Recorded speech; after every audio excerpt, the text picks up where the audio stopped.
What is up, YouTube? My name is James, and I'm bringing you guys a brand new video here today. I haven't uploaded in like a week.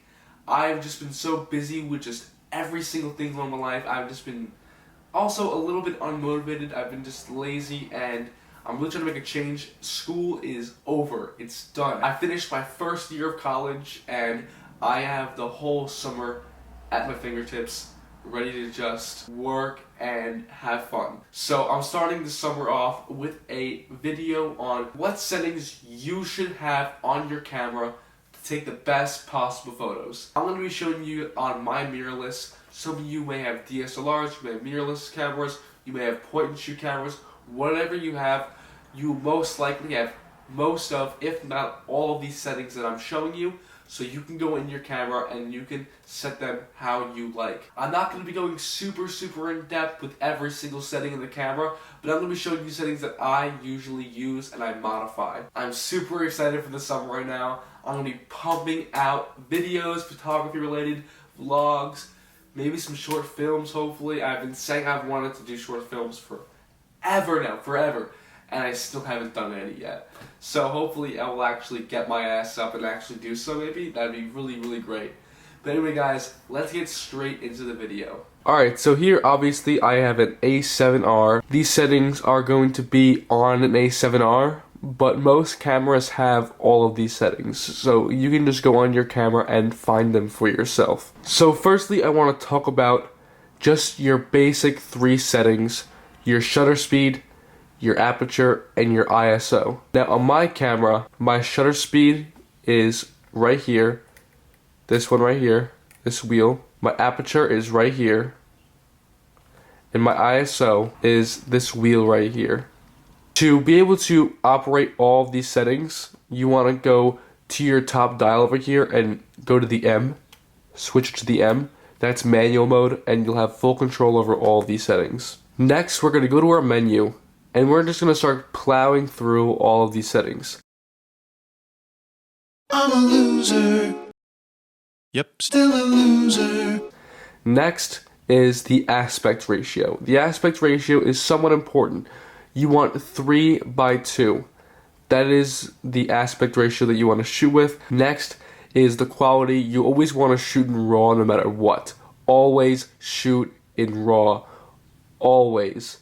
Like, I can't stress that enough. RAW allows you to manipulate the photo the best you possibly can. If you shoot in JPEG, like extra fine or standard, your photos will not be able to be edited to the best of their ability. You could shoot in RAW and JPEG if you want. That's going to take up a lot of space, but RAW is the best way to go. Next, we're going to be going to the drive mode here. Now here you can either shoot in single shots, continuous shots, speed priority continuous, self-timer, or self-timer continuous. Personally, I always shoot in continuous shooting, but if I ever want to do like some tripod shots, like some self-portraits, I just throw my camera on a tripod and I put the self-timer on. And you can even do self-timer continuous. It will be for 10 seconds and you can take 3 or 5 images. And that is really useful. But I'm going to put it back on continuous shooting for now. Next, we have our focus mode. Personally, I always shoot in manual focus, especially with the lens that I'm using right now on my video camera right now. This lens I'm using right now, I always shoot in manual. Especially when you're at super low apertures, like 1.4 to 2.8, it gives you the most control over what you're focused on, and I think that's the best way to go. But if you're just shooting landscape or street stuff, go ahead, go on autofocus. It's going to help you. It's going to make your work more efficient and all that. Next, for the focus area, I just choose center just because it's easier that way. Since I manual focus anyway, it doesn't matter that much. So I just keep it on center. So people that have a touch screen, they can just touch they want to focus, and that can be really helpful. Next is the white balance. For white balance, I choose that depending on what exactly I'm shooting. If it's super sunny out, I choose daylight. If I'm in the shade, I choose shade. If it's cloudy, I choose cloudy. If I'm in an area where the light bulbs are like those yellow light bulbs, the incandescents, then I put on incandescent. Now, if you want full control over your white balance, what you can do is you can go to ctemp/filter, and you can change the temperature in Kelvin to what you want it to be. As you can see, The higher I go, the more yellow my photo gets. And the lower I go, the cooler in temperature that it gets. If you want full control over what you do with your white balance, then you choose this. Otherwise, you can just do auto up here. Next is the manual focus assist. I always keep this on. If you could see, right here, if I keep it on, when I go to focus manually, see how it zooms in like that on whatever I'm trying to take a picture of? Let's turn the ISO up. Right here. See how it zooms in on my lens cap right there? That's focus magnification. Personally, that's what I want. I like to see exactly what I'm focusing on, and I like to make sure every single detail is there and I'm focused perfectly before I take a picture. I usually always keep auto review off. That's when the picture that you just took comes up on your screen right after you take it. I don't like that. I like to just take pictures constantly. I don't want to see it. I just want to keep shooting. Next is the monitor brightness. Personally, I find this to be very important. I have it on manual, and whenever I'm in sunny daylight, I keep it on +2. But whenever I'm like at nighttime and stuff like that, I keep it on like -1 to 0.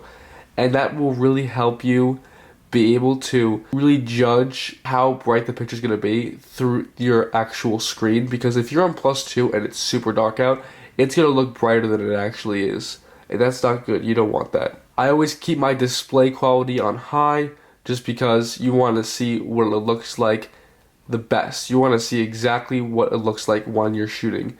It might take more battery, but personally, to me, it's worth it. I have a lot of batteries, so I can just cycle through. These are the settings that I recommend that you have on your camera to take the best possible photos. If you enjoyed the video, please be sure to leave a like, comment, let me know what you guys think of the video.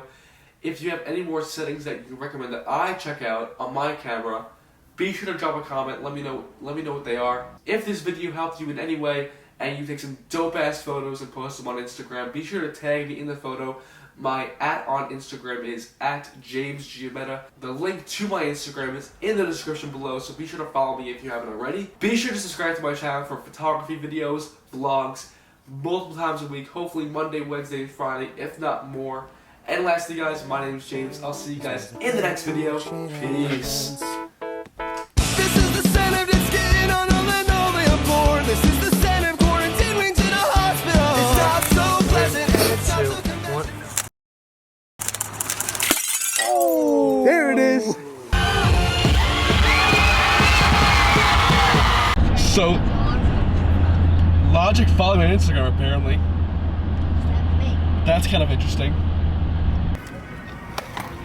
It was at this moment that he knew. He fucked up. Oh, that would have been crazy.